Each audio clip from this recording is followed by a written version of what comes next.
Hey, what's going on, everybody? I'm Zayden, and this is Reap What You Sow Gardening. In this video, I'm going to be telling you and showing you secrets that plant nurseries don't want you to know. Let's do this.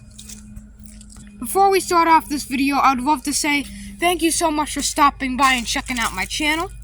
If you're new to the channel, of course, please consider subscribing and hitting the like button. It helps me heaps, and I appreciate your help so much. Now back to the video. The first secret. It may be a little unusual for some viewers, but usually when you go to a nursery and you get the plants in the little punnets, and you plant those plants and something like a bug or a squirrel eats them, that means you have to go back again and again and again to getting plants and getting plants. And that's how they make more money. So, if you can avoid getting more and more and more plants every single day, this is how. You can take an old piece for a fireplace. This is what I did. You can use windows clean, whatever. I got this piece of a fireplace, and I just, it's a 3-door thing. I put it around my raised bed, and I got some lettuce to keep everything out. And look at the onions in here are doing great. The lettuce and everything is in here is doing perfect. Here. And it's just doing so good. So well. Got tomatoes. And all I did is I just put this right here. And it's keeping them out really, really good. And to save you more money because you're not constantly going back to the nurseries and getting dozens and dozens of plants and then they're just getting eaten off by something like a bird or a squirrel. Instead, you can protect these plants with an easy little hack. Number 2 is saving pots. So if you're a beginner gardener, trust me, you will need these. So whenever you go to a plant nursery or a big box store or even Walmart, save the pots. Unlike this one, it's cracked. Then you can say you can throw it out and chuck it in the bin. Make that better. Then you can say you can throw it out or chuck it in the bin. But this one too. Everyone is cracked. But you can save these pots, like let's say these, and you can put. I've grown, orange trees in here, lettuce is in here, everything in here, and they're so good. And you can also save punnets, like basically it's these. So I have also more pots that you can save. Whenever you go to a nursery or a big box store, if you get bunny plant spots, you can save them. And these are new pots that I've used, but let me tell you something. I also got another pot over there I need to get up. This pot has been used, I don't know how long. And there's another pot, let me show you that one.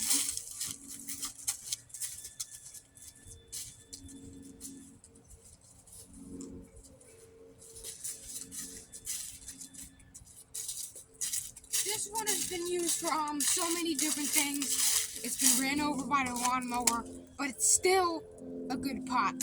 And, just look at them. I got like a bunch of bonnie plant pots. I got little trays and punnets like this. Expert gardener punnets. Punnets I had my marigolds in. And these are punnets.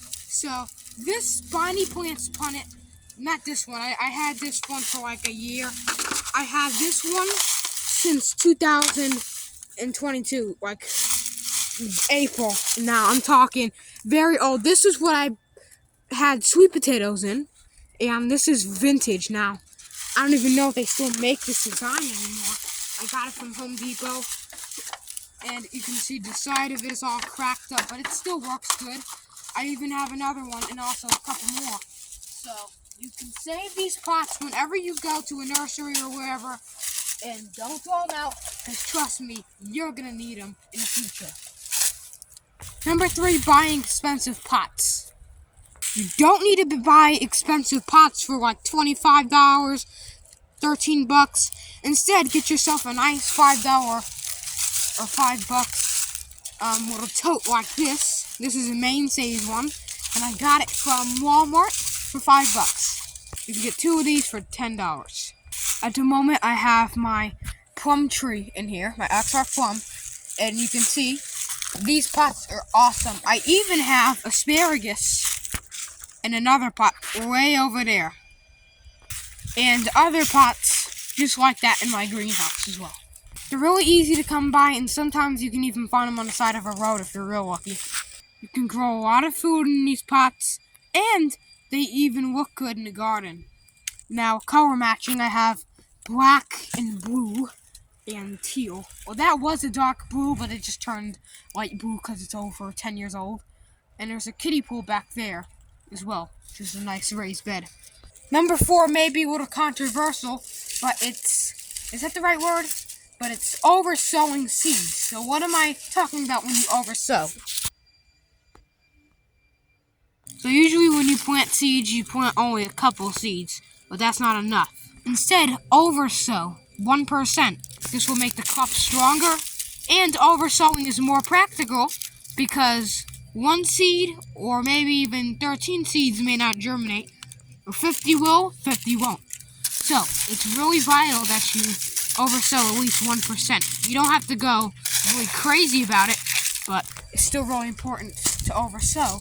How I oversow, like peas and beans. Those are the largest things that I oversow, and sometimes pumpkins, but I want to save my pumpkin seeds. So, good thing that they make a lot of seeds. Oversowing even makes it easier for you to feed your family. So you can also plant in stages, like plant early, you'll get an early crop harvest, or plant late, you'll get a later harvest, and you'll get food in stages, so you don't need to combine and harvest them all at once, which may not be practical. Because once you harvest all of them, what are you going to do with them? Nothing. 5 is trellising. So when you go to a plant nursery or whatever, a really expensive nursery, mind you, and they have trellising or cattle panels, here's the thing.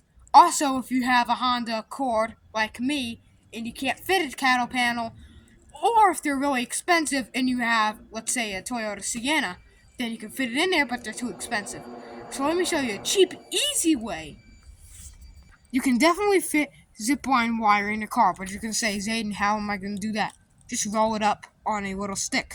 I got this old Zipline wire from my grandma's house that was sitting on a tree for about 30 years. And look at this. I put posts, screws, and hoses to clamp it in place. This in the future will become a grapevine trellis, and this one will become a cucumber trellis. So we'll have 2 different trellises in my vineyard right here. So, these support really good. And you can even dry old rags on them, like this shop rag I have. They look great in the garden, and they serve a really practical purpose. Number 6, deterrents. Very organic deterrents. Instead of throwing away plastic bags, all you can do, or what you can do, is rip the handle off and take that broken handle and tie it to your trellis or even a stick in the ground. And when the wind blows, it'll flap around, even make little rustling sounds, and it'll deter birds and squirrels. When the wind flows, it deters birds and squirrels in the garden. Number 7, saving your own pumpkin seeds. So what I usually do is cut open the pumpkin, and I extract the seeds, just like these Cinderella pumpkin seeds. They're really easy to come by, to harvest and save, and they're really easy to dry as well. I have this redneck setup for a dryer with window screen mesh and pumpkin seeds on a chair, and it looks like they're starting to dry pretty good. Just look at the quality of that seed. And it's also very important to save any fruit or veggie seed, because in the future, you will certainly need it. You will always need a seed to plant and to grow food, and so you don't starve. And so if we ever, God forbid, anyone ever goes into a famine, this is what you do. You just plant seeds and you reap what you sow. Just like my channel name. You reap what you sow. Number 8 is composting, which you probably already know, But when it comes to pumpkins and anything that you got from leftover Thanksgiving or Halloween, what you can do is cut them up, put the guts and skin in the compost, turn the compost barrel thoroughly to ensure maximum decomposition. Look how well everything is meshing and composting. I even have some dead banana tree stalks in there, and they're rotting really good too. There's even flies and bugs and stuff that are in there, which also help with decomposition process. Don't be alarmed if you ever see maggots or roaches in your compost, because they're natural, helpers. Roaches are good for compost, but they're not really good for your home. So what roaches and maggots do is they work together, kind of in the same order. So the roaches eat the food, and then they, poo it out into the compost. The same thing with the maggots. They eat the food, and then they just poo it out, return it back into the compost. Same thing with the worms. And when some of the insects die, it also adds protein to the compost mix. Number 9 is never grow green onions from a nursery again. All you need is an onion or as many onions that you want from a grocery store. Leave them in the fridge for a couple of weeks. Or if you want to speed things up, plant the onion, cut the base off the onion, so where the roots come out, cut that, and put it into well-watered soil. You will grow your own green onion tops, and look how healthy these are. There's also another one back there. So, you may be saying, well, Zayden, are the onions even going to make the bulbs? The answer is yes and no. My luck with them, they made tiny little bulbs that were like the size of a garlic clove each. And trust me, they're small, but they have a mighty punch. They're really, really spicy. So it's perfect for soups, pizzas, or whatever you want to put it on. The entire onion plant is edible, just not the roots because they probably taste disgusting. The leaves and the stems are edible, I believe. And of course, the bulbs. The delicious onion bulbs that are really tasty on White Castle burgers. Number 10 is don't throw your dead plants out. Or what I mean by that, plants that you think are dead, like this broccoli here, it's not even producing broccoli and it never did. But the good thing is, I sown it from seed, but it's not producing broccoli. What it is producing is really tasty leaves. So you can put them into stir fries, soups, noodles, or salads. Even on dishes that you can put in the oven, or even for Thanksgiving. But I don't want to have this for Thanksgiving because that would be just depressing for Thanksgiving.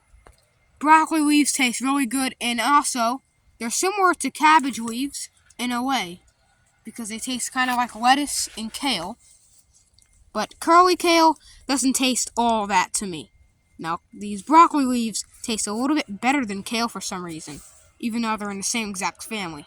So, if your broccoli plants are never really producing crowns, or the heads of broccoli, or the florets, what you can do is harvest the leaves and put them into stir-fries, soups, or salads. Really easy plant to grow, and they even look good in the garden. Number 10 is get a greenhouse. This may sound silly, but you can grow all your food all year round in a greenhouse. So we have the normal garden food forest, and we have the greenhouse food forest. And it's working really good for us. So you can get a greenhouse and grow all your food all year round, which is number 10. And the food that comes out of it is epic, perfect, and delicious. Now look at these cucumbers flowering in the end of November. Not the end, the middle, sorry. Look at these peppers, orange trees, and more. So as always, I hope you enjoyed this video. If you did, please subscribe and hit the like button. Thank you so much if you did that, and I appreciate your help. Thanks for watching, and keep on selling.